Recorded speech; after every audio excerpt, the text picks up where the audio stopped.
Good morning, everybody. It's Thursday.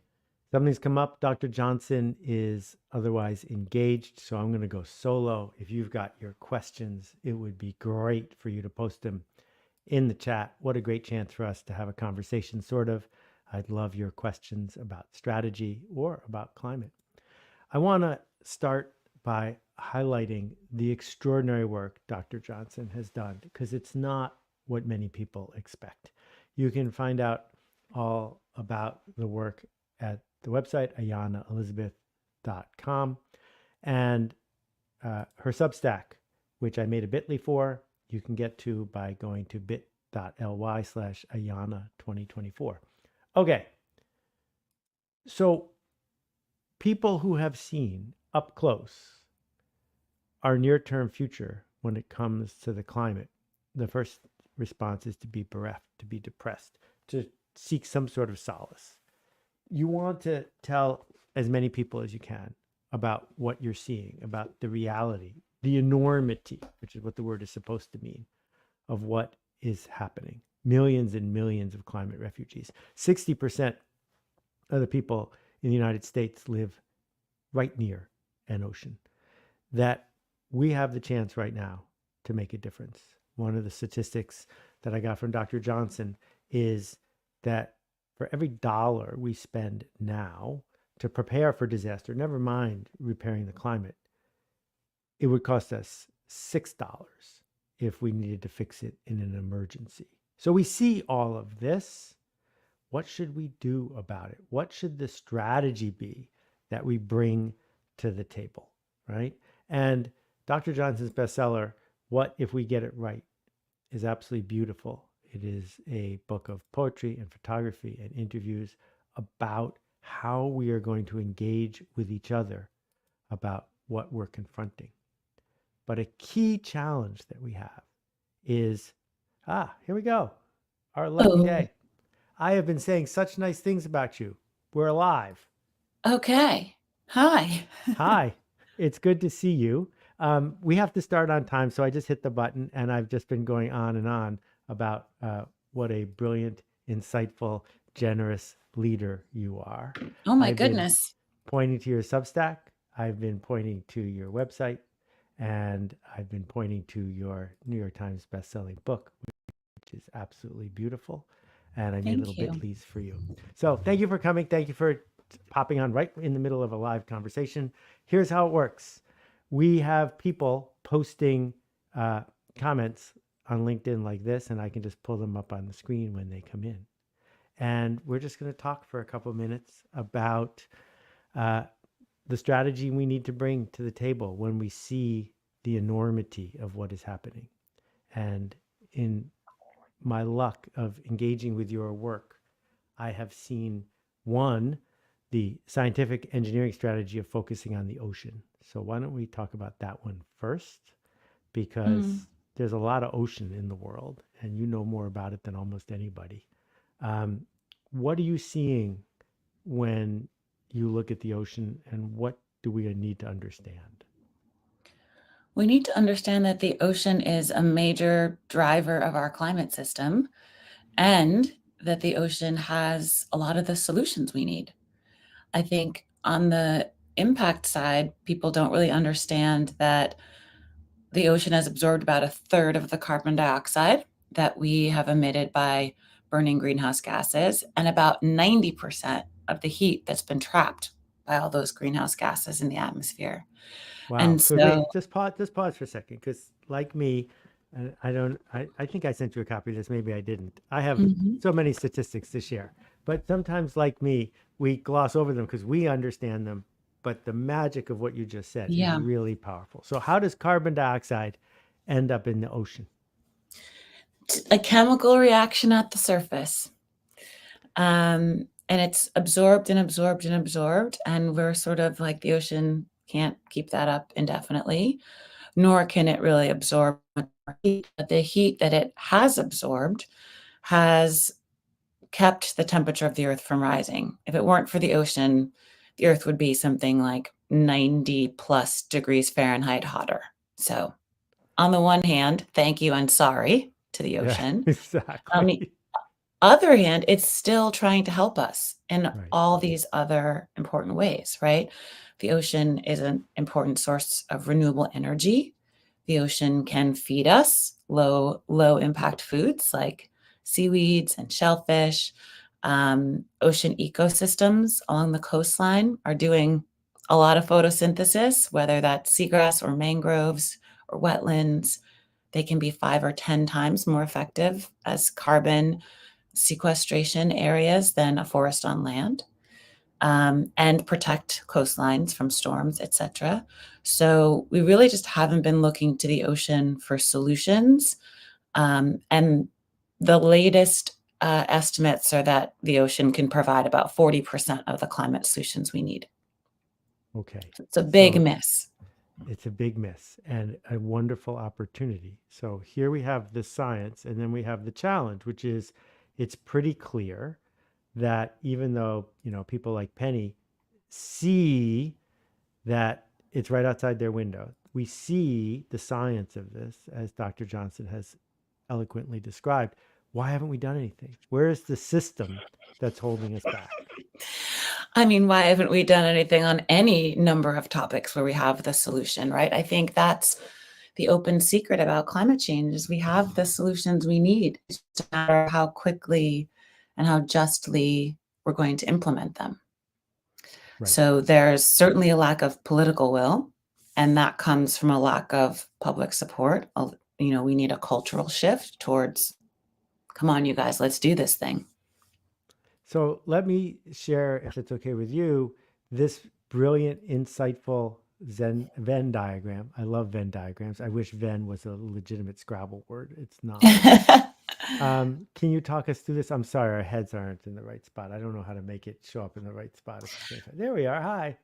So these three circles, what are you good at? What work needs doing? And what brings you joy?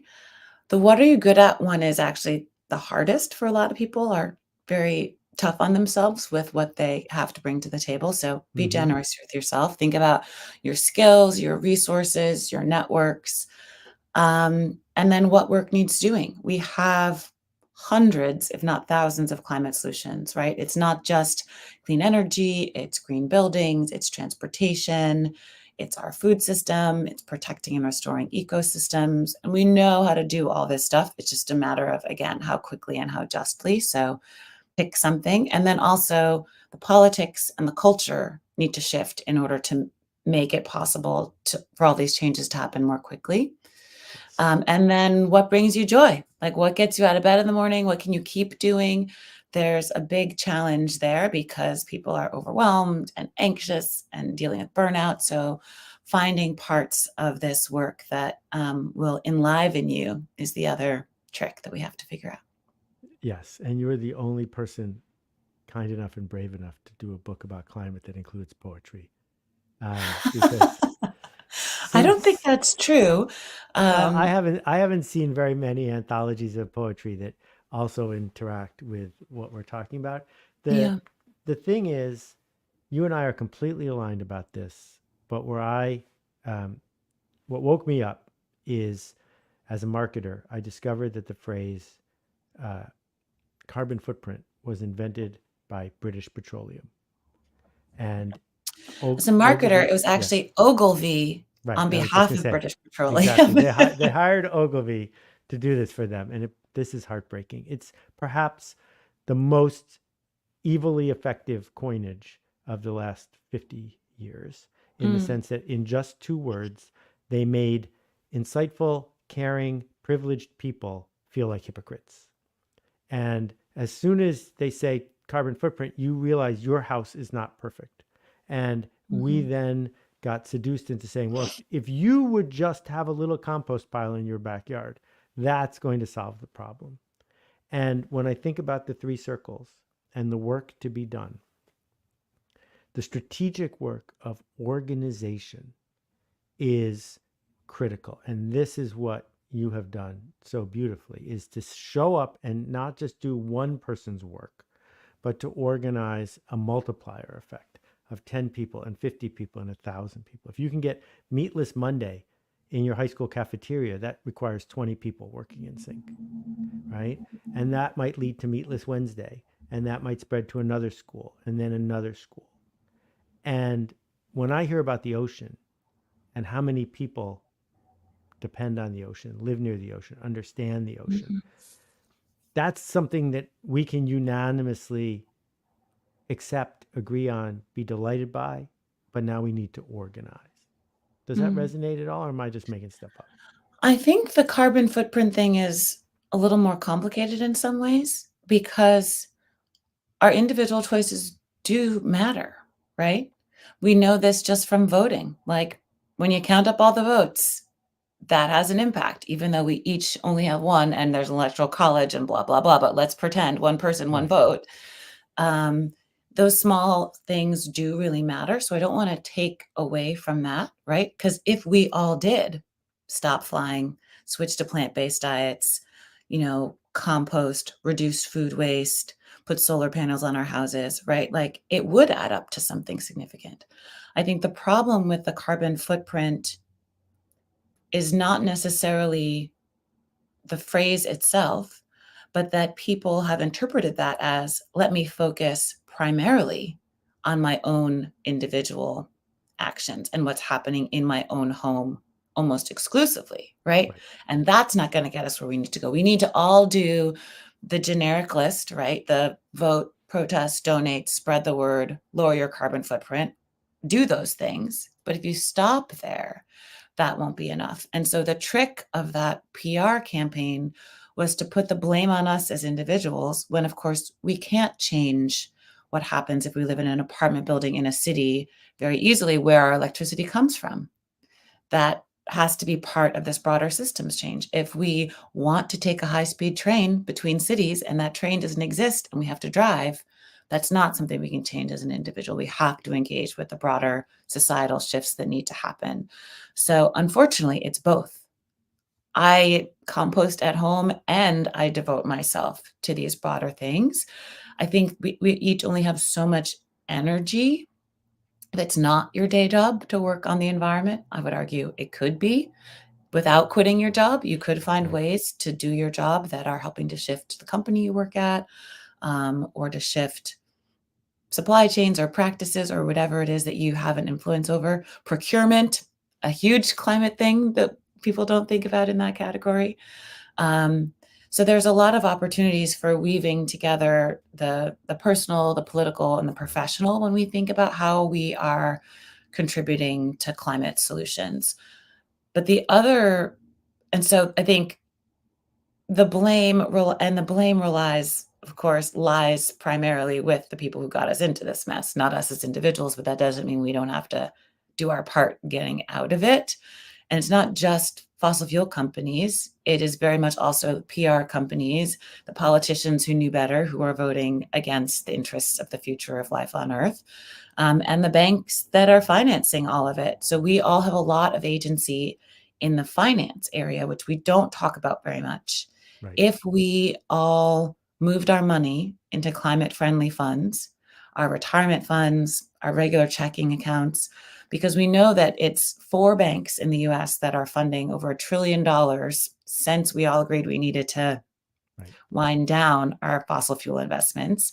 It's Citibank, Wells Fargo, JP Morgan Chase, and Bank of America who are funding the expansion of fossil fuels, $1.5 trillion since 2016. And So we we can don't move our even all money have to do to it. places that aren't doing that. We don't all, I spoke at a conference last year, and one of the people, head of uh, whatever word they wanted to use to greenwash what they did of that at one of the banks, stood up and gave a talk. And his talk was about how all their local branches now have LED bulbs, and therefore that they were fine. And the thing is, the Yeah. number of people who have deposits at JP Morgan who would need to write Jamie Dimon a letter and then move their account is tiny to get them to change. Because what's happening here is we have a systems problem. The systems problem of climate is 120 years in the making since Spindletop and and Pennsylvania oil discovery, and we need a systems solution. And what's fascinating about carbon footprint is in a different culture, it never would have worked. That Mm, the reason it worked is we built in the colonial Western cowboy Marlboro man culture this idea of be responsible for your own bedroll, be responsible for your own plot of land. But there are plenty of other cultures that didn't have that at their core. And so yeah. here we have this systems problem with all these side effects. And the side effects are viewed as other people's problems. Dump it in the river, and if it's Mm, downstream from you, it doesn't matter. And what we're discovering is the river goes around in a big circle. And what occurs to me is that the people who have made the biggest impact, and I'm putting you on that list, have done it not because they stopped flying or stopped eating meat, both of which are true for people like me. That's great, but it's not generative and contagious. So we need mm, systems change. And I find at the heart of your work a really humane, generous approach to systems change. That is what you are trying to help people talk about and see. And the reason that I wrote this is because I'm sneakily trying to sell people on seeing systems change if they seek to do significant improvement and contribution to the world around us. mhm, So everything mhm, I see now is a system, and I try to understand where are the leverage points. mhm. Yeah. And I think one of the things that came to mind is listening to you say that is contagious, right? Like what does it look like to make climate solutions, shifting our way of life, finding our way to the heart of our own Venn diagrams contagious? And so a lot of the way I've been approaching my work right now is thinking about it through the lens of culture, right? Right. Like Yes. this is absolutely a cultural challenge. We have the status quo. The status quo is completely unsustainable. This sort of high turnover consumerism that's totally unsatisfying Yes. is just not the way that we can continue living well on this planet. And I think, the sort of political apathy, we have just a huge portion of the US that's not engaged. I think it's probably may still be true that the largest voting bloc is people who don't vote. It's not independents or Democrats or Republicans, it's people who don't participate. Yes. And in this wild election season, I think it's important to mention that because while the focus has been on the presidential race and the stakes are incredibly high there for the trajectory of greenhouse gas emissions, we also have to think about local elections. I mean, our city council members, our public utility commissioners, our port commissioners, our mayors, they're the ones deciding on the budgets for do we have municipal composting so we're not all responsible for doing it at home?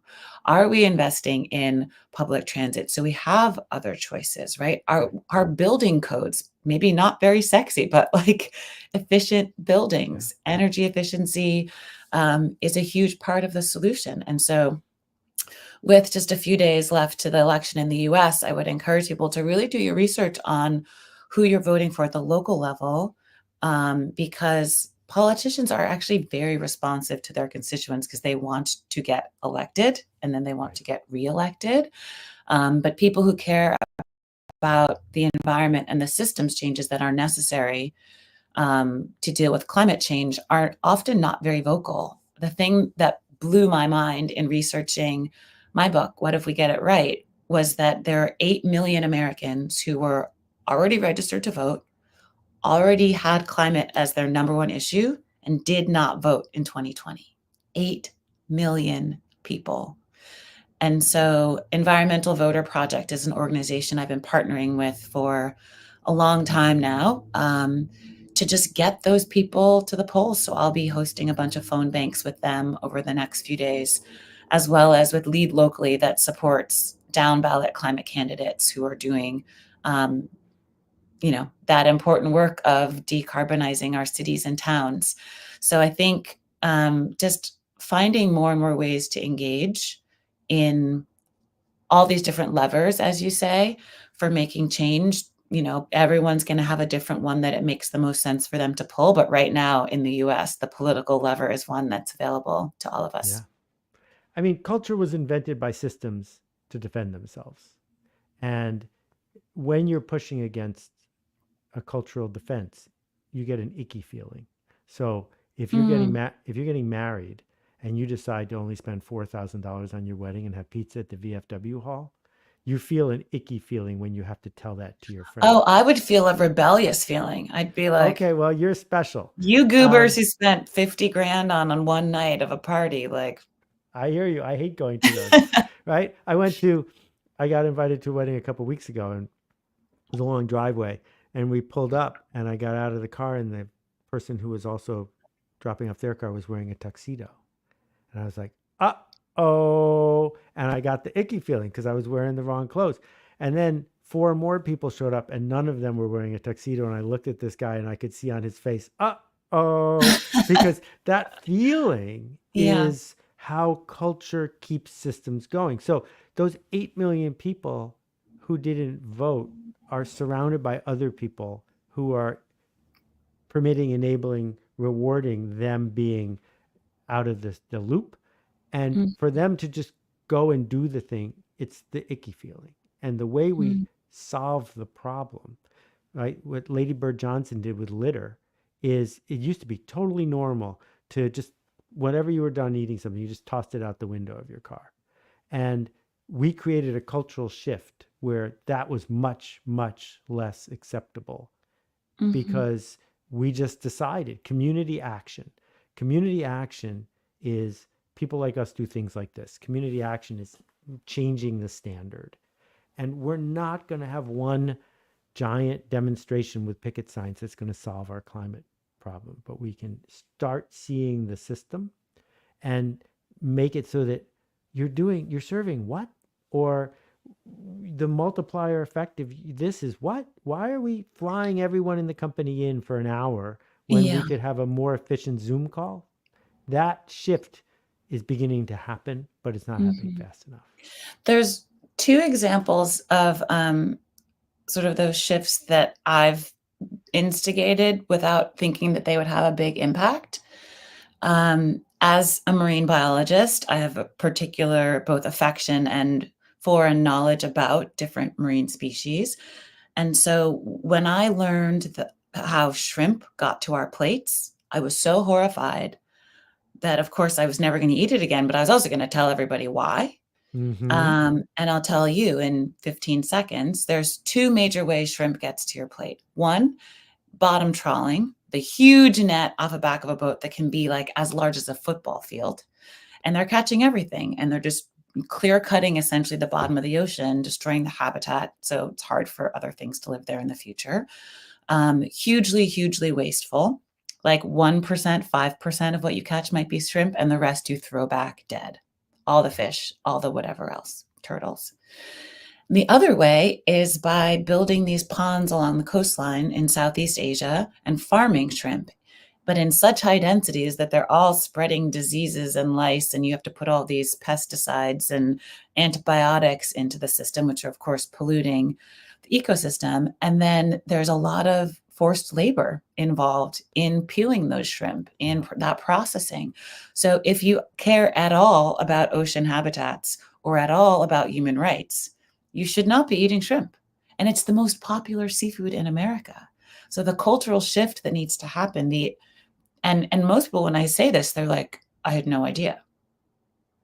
I wouldn't have been eating it all this often if I had known. And so I would say there are probably a few hundred people in the past 10 years who I've told this and have said they're not going to eat shrimp again. And they've been telling other people, and they text me to tell me that they've told other people. And it's the same thing with eating octopus. I just think octopuses are too smart and too cool to eat. So I will not let anyone eat an octopus in front of me. I just won't do it. That's, you got to draw the line somewhere, and that's where I draw it. So, and I said this in an interview with the New York Times, and that was the most quoted piece of that article of all the things I said. So I feel like it is, in one way, like, okay, I was saying a lot of other stuff about how we could help address climate change, so wasn't really hoping that that would be the main thing. But there's something about the stickiness of a what? Okay, Yeah. like I didn't know that, and that's actually something I can easily change. And that's exciting to see. I've also been on this book tour talking about this Venn diagram, and every time I have a book signing, people come up to me and say, "Your Venn diagram changed my life." And it's terrifying because I'm like, "Is your life okay now?" I didn't mean to be so disruptive, but also what a gift that it's so simple. And I'm hearing these stories of how people have switched their fields of practice, overhauled their business approach, gone into a Right. new field, changed what they're doing at home. And to know that simple tool like that could be empowering for people is quite exciting. So I don't worry so much about like the grand total of the outcomes of my efforts, but how can we start to seed these different ripples so that the cultural shifts can have a life of their own, hopefully. So the Venn diagram's right at this website here on your screen. I do worry about the overall output of your effort, and it's working. None of it is working as fast as we want. Back to the Yeah. systems thing.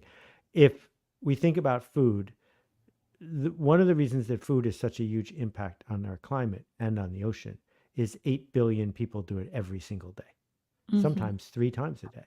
Hmm. And that multiplier is huge. So we look at people who pretend to be informed, like at my local farmer's market. You've gone out of your way, you've passed 2 supermarkets to get there. Yeah. You walk up to the guy who sells fish. And this happens every single day every Saturday when I go, I overhear this. Someone walks up to him and says, "Do you have local shrimp?" And then they say, "Okay, do you have any local salmon?" I live in New York, right? The level of intentional unawareness we have Mm. about the impact of our food culture is astonishing. That when I'll also New say that Orleans chefs, sorry, please go ahead. the depletion of the ocean, the overfishing, the habitat destruction, the pollution has meant that things that used to be there aren't anymore. Like you Yeah, used to be able to get local lobster in New York, and there was salmon in the Atlantic, right? And in there's the not Atlantic, yes. They weren't any. catching it off the coast of Manhattan, but yes, it was No, in, but like you did have right, oysters right, and you did have lobster in Long Island Sound. And right. now the water's too warm and there's been overfishing and these things are shifting. So, I also like, I don't know when everything's in season, right? So I do give people a little bit of grace with that.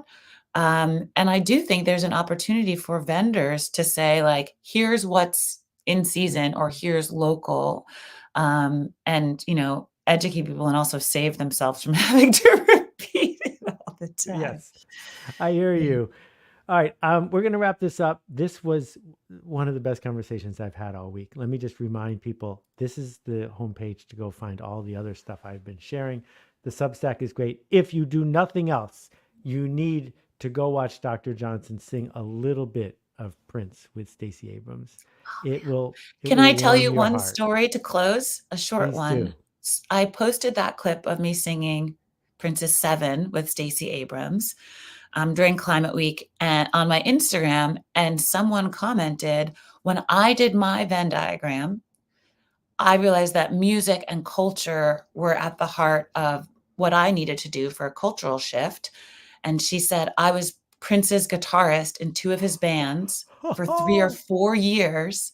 And if you ever need help with something, just call me. And I was Wow. like, okay, whatever. Is this real? And I look her up. It's totally real. And I sent her a DM and I was like, actually, I'm hosting a climate variety show in Portland, Maine this Friday. If you want to come, I can cover your travel. And she was like, yeah, sure, I'll be there. So tomorrow in Portland, Maine, Prince's guitarist is going to play that while I attempt to sing Oh song my. 7. I wish I could be there for that. It's That gonna sounds be live absolutely streamed. I'll share the fantastic. link, on my social media later today. So, I just think every once in a while, there's this beautiful serendipity because people really wanna help. They do Yeah. wanna bring their skills to the table and find ways to plug in, and I think that's sort of what keeps me going right now is how creative and collaborative and delightful this work can be. It's not all spreadsheets and cost benefit analyses. It's like Right. the cultural shift. I love a spreadsheet, to be clear, but I think we also need to just like spice it up a little bit and not take ourselves so seriously while, of course, we're taking the climate The crisis situation. seriously. Exactly. Well, thank you for sharing your work with us and for the magic that you make Thank you for every single having day. me. Thanks everyone for making a ruckus. We'll see you soon.